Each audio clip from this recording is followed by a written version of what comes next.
start by telling us, first of all, how you feel coming out of your victory on Saturday. Let's talk about that for a bit before we really dive into some of the other stuff. Okay, well, right now at the present moment, I'm feeling a bit tired and exhausted. I put in a lot of preparation, where I had to run, cycle, do some swimming, and still play tennis as well, also maintaining my own personal job. So right now I'm a bit exhausted, so I've decided since the conclusion of the tournament to take a week break off. Okay, all right. So how have you been? Let's talk about your preparation leading up to the tournament. Because you say you're tired now. You mentioned not just the basic rudiments of fitness that you went through.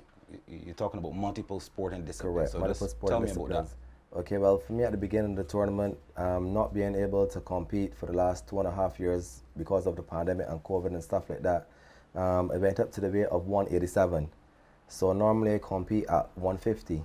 So what I had to do basically then was start a regime where I had to diet, start running, cycling and stuff like that. So for me personally, at the beginning it was a bit tough, not being active for 2.5 years. So it took a lot of effort to make sure that I maintained that discipline throughout the 2.5 months that I had to prepare for the Barbados Road Tennis Open.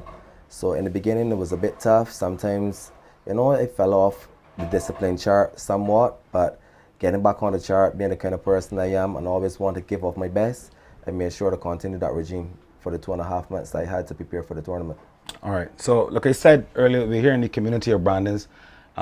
Maximum respect to Trees Vegetarian Café right here in Brandons. You guys really need to check it out if you're not familiar with it.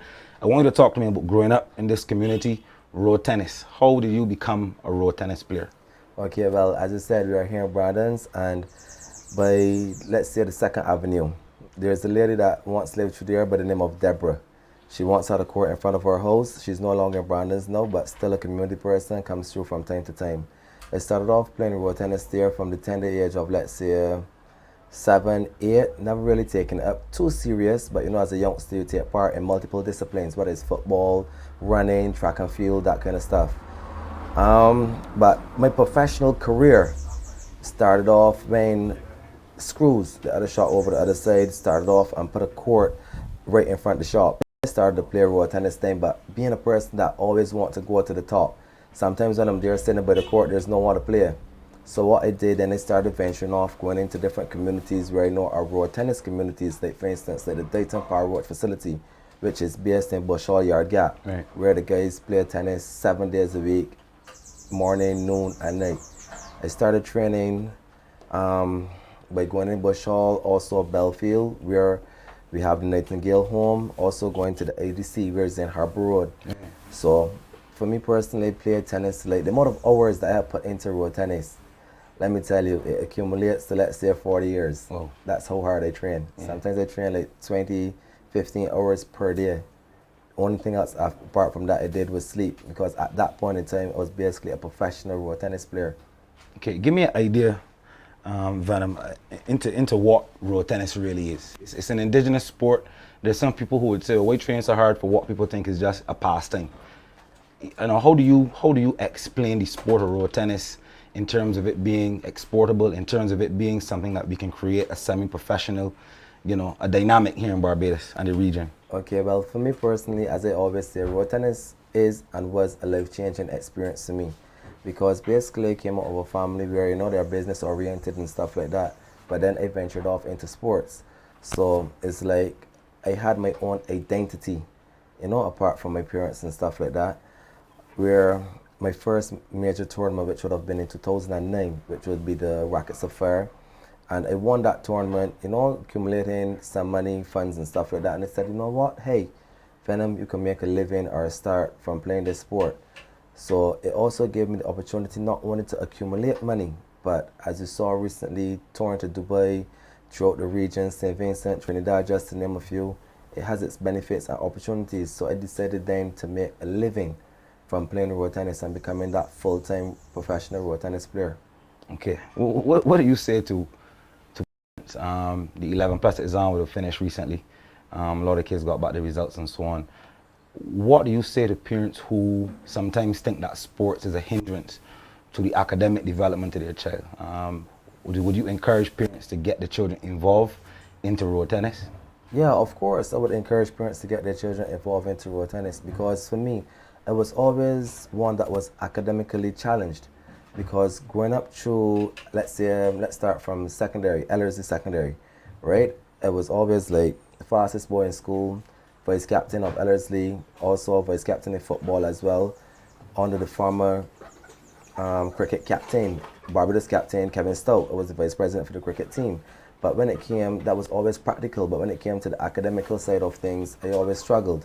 So basically, let's make a long story short, whereas I left school, no certificates, but through road tennis, I have acquired certifications over a period of time because of the benefits I obtained from the sport. Right. So for instance, right now, I'm also a basic level 1 certified coach, also a certified professional road tennis coach as well too. So as I said, there are multiple opportunities that you could gain from playing road tennis, and not even road tennis, any other discipline. Right. Okay. All right. Let's move on now to more recent things in terms of your competitive nature, your style of tennis. Let's talk about that. Everybody says you're a defensive player. You're not as exciting. You know, the crowd, road tennis is a very community-oriented sport. People like to see the shots and different things, the injections and so on. Yeah. Talk to me about your playing style. Okay, well, everyone knows that I'm a very defensive style player, whereas, as I said, leading up to the finals of the tournament, not only that everyone will pay to see Shaquem Nurse, for instance, play shots, but they're also going to pay to see Mark Venom Griffith bring them back, because I have that agility and speed and understanding of the game to bring back shots that sometimes the crowd believe are untrackable or untraceable. So that generates an excitement for the crowd as well. But my style basically naturally will not be that exciting without those that complement my style of play, like the Antoine Littleman Daniels, as I just recently said, the Shaquem Nurses. So kudos to them as well too for raising that level of excitement of the game. Right. Okay. Do you think that you would add maybe an attacking, side to your game eventually? Do you have it? Do you kind of keeping it back? Well, I'm going to be honest with you. When I first came into road tennis, I wanted to be an attacker. Right. But I'm not sure if you have ever seen that commercial where the young guy came into the picture and said he's the best batsman in the world. He threw 3 balls into the air, missed all 3. And then he said, you know what? He took a positive from it. He said, I'm the best pitcher in the world. That's similar to my style of play. When I first came into road tennis, I wanted to be attacking, but I found that it was not conducive to my style of play. So I developed and then went into that defensive game, which has made me so successful throughout my career. Okay. Did you feel as though there were people who doubted your #1 status? Because first of all, let me congratulate the Barbados Road Tennis Association for pulling together the Road Tennis Open. I think it's something that was necessary to really allow those people who are interested to put their hands up, enter the tournament, and let's finally settle the debate of who is indeed the #1 player in Barbados. Did you feel as though your status was being challenged with a little doubt? Because people maybe have their favorites. Yeah. So this tournament takes away the favorite aspect now and brings it into, reality. Yeah, well, for me personally, I had my doubts. Sometimes you question things that you do.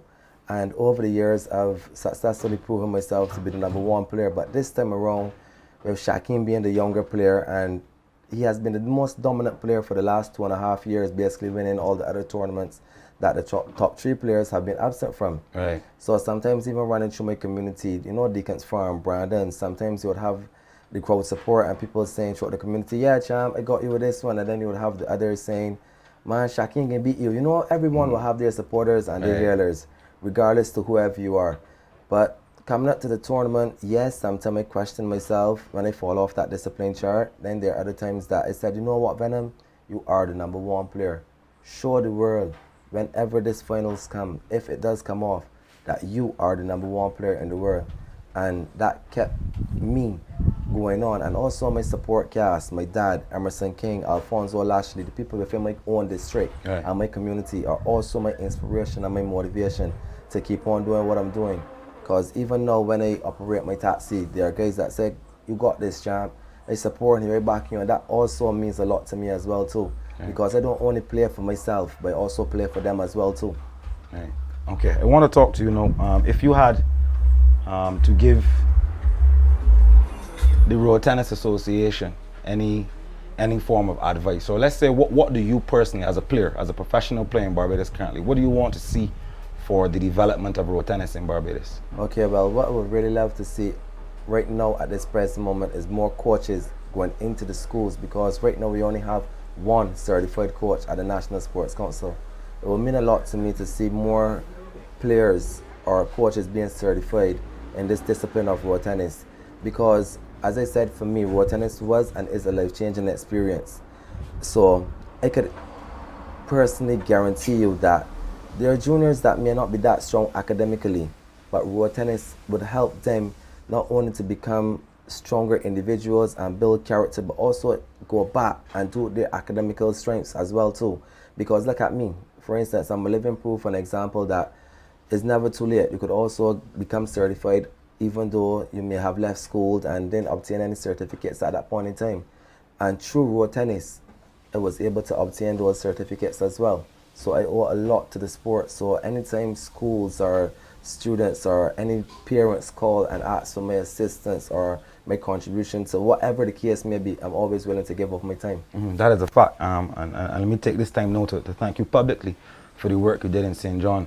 It was almost 8 to 9 weeks training the juniors. They really had a good time, and that road tennis fever has really caught on in the community. It's true, and it's so a pleasure I really appreciate of mine. that, definitely. Yeah, and thankful for choosing me as well too. Most definitely. I want now to give you the opportunity. We're going to close. This has been a short interview. I really want to give you a chance to really express yourself and allow those who are not really familiar with the game of road tennis, familiar with the champion, to get a chance to meet you. What I want you to do now is speak to me. We're in the community of Brandons, and as we know in Barbados, there's always sometimes a stigma attached to certain communities in a city and so on.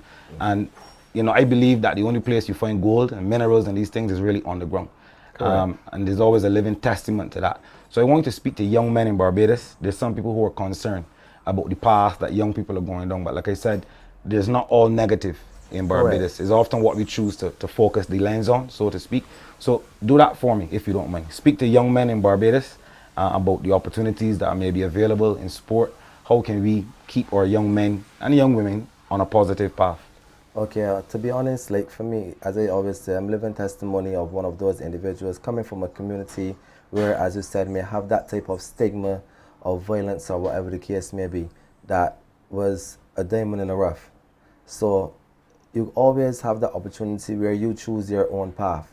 Yes, you would have role models, you would have people that you look up to, but it's you as an individual that go out there and find that path more suitable for you.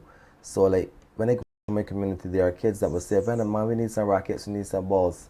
And so long as they require these things, I make sure to go out there and get them within a certain time frame, because sometimes, you know, there's only that expandancy where people have that interest of things. So I said, you know what, if these kids request these things, let me get them to them. For instance, like a ball, a racket, it's nothing for me to go by Curtis, Shabir, any of the racket makers, any of the ball suppliers, Dale Clark, to name a few, to get these things within the community, because I know so long as they're interested in playing a sport or taking part in something that is positive, it is always the opportunity that you may have the next Mark Venom Griffith, the next Julian Michael Jackson White. Even playing sports like road tennis gives you that hand-eye coordination. It may be the next Gary. Right. It doesn't even have to be road tennis. Right. Just keeping them fit. They might be the next Usain Bolt coming out of the Caribbean. So sports gives you that opportunity where, you know, not only a healthy lifestyle, but where you can supply for your family as well too. Right.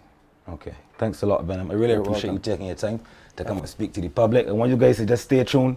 There's going to be a lot more coming from Catch a Fire in coming weeks. Like I said, we're not really going to get into, you know, all the heavy stuff just yet. I think Crop Over just finished. There are a lot of things that we could be talking about, but I want to show examples of people who in Barbados who are doing positive things, making change, creating impact. We're going to show, you know, spread some limelight on those things for a bit. So thanks a lot for viewing. Stay tuned to Catch a Fire, guys. Respect, Venom. Thanks a lot, brother. Yeah, man.